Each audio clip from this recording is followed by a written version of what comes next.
Bienvenue à tous. Octobre 1942. Dans le désert brûlant d'Égypte, un duel titanesque s'apprête à sceller le sort de l'Africa Korps. Erwin Rommel, surnommé le renard du désert, a bâti sa légende par des manœuvres audacieuses et des victoires éclatantes. Mais à El Alamein, il va se heurter à un adversaire méthodique et implacable, le général britannique Bernard Montgomery.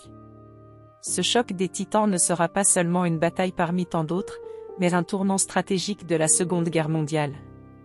Quels furent les éléments qui condamnèrent Rommel à la défaite? À la veille de la bataille, Rommel dispose d'environ 100 000 hommes, dont une partie des légendaires divisions blindées de l'Africa Korps, appuyées par des unités italiennes. Cependant, son armée est à bout de souffle. La logistique est un cauchemar, les convois de ravitaillement en provenance d'Italie sont harcelés par les sous-marins et l'aviation alliée. Le carburant manque cruellement, limitant la mobilité des panzers, un élément pourtant clé dans la tactique de Rommel. Face à lui, Montgomery aligne près de 200 000 hommes et 1000 chars contre les 500 blindés de Rommel. De plus, il bénéficie d'un soutien aérien massif, tandis que les communications de l'Axe sont interceptées et décryptées grâce au programme Ultra. Rommel, qui se méfie pourtant du renseignement ennemi, ignore que chaque mouvement de ses troupes est anticipé par le commandement britannique. Montgomery sait que Rommel est un maître de la guerre mobile.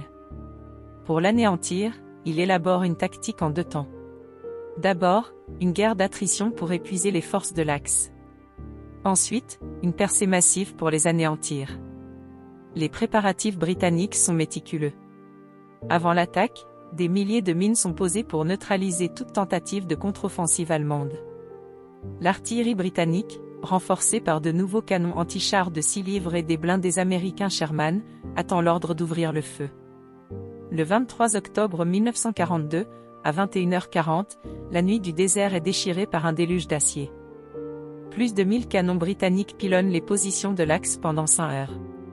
Les soldats allemands et italiens, retranchés dans des tranchées creusées à la hâte, subissent un enfer de feu et de fumée. On aurait dit que le ciel lui-même tombait sur nous, témoignera plus tard un officier italien. Montgomery ordonne ensuite l'assaut terrestre. Les Britanniques avancent, mais tombent sur les champs de mines de Rommel, surnommé le Jardin du Diable. Chaque progression coûte des dizaines de chars détruits. Pendant plusieurs jours, la bataille tourne à une guerre d'usure. Rommel, malade et épuisé, a quitté temporairement le front pour se reposer en Allemagne. Son remplaçant, le général Stumm, meurt d'une crise cardiaque le premier jour des combats. Informé de la catastrophe, Rommel revient en urgence et reprend le commandement. Mais la situation est critique. Les contre-attaques allemandes, faute de carburant, manquent de puissance. À plusieurs reprises, Rommel tente de briser l'assaut britannique avec ses panzers, mais ceux-ci sont stoppés net par l'aviation et l'artillerie alliée. Le manque de carburant est un facteur déterminant. Les convois maritimes italiens, traqués par la Royal Navy et l'aviation alliée, n'atteignent que rarement les ports libyens. Privés de carburant, les blindés de Rommel sont réduits à un rôle défensif, alors que leur force réside dans la guerre de mouvement. La supériorité numérique alliée joue également un rôle majeur. Montgomery dispose de 2 fois plus d'hommes et de chars, rendant toute manœuvre de l'Axe extrêmement difficile. La puissance aérienne britannique s'ajoute à ce déséquilibre. La Luftwaffe, trop éloignée des bases européennes et en sous-effectif, ne peut rivaliser avec la Royal Air Force, qui pilonne sans relâche les positions de l'Axe, détruisant ravitaillement et artillerie. À cela s'ajoute le facteur du renseignement.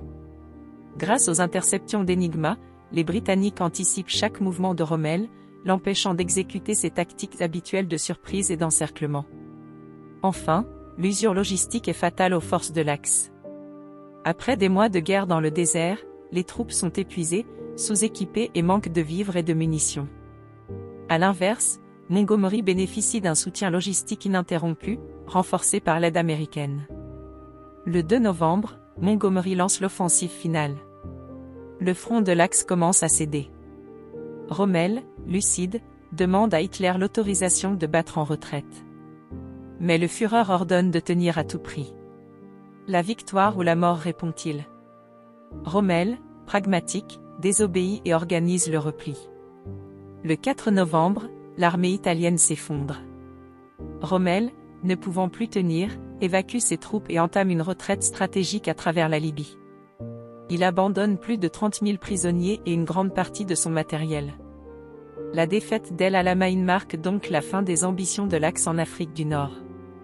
Pour Rommel, c'est un tournant. Lui qui avait multiplié les victoires doit désormais battre en retraite. Sa réputation demeure intacte, mais il comprend que la guerre est perdue. Winston Churchill résumera cette victoire par une phrase célèbre: « Ce n'est pas la fin, ce n'est même pas le commencement de la fin, mais c'est peut-être la fin du commencement. » Si cette analyse vous a plu, n'oubliez pas de liker cette vidéo et surtout de vous abonner. À bientôt.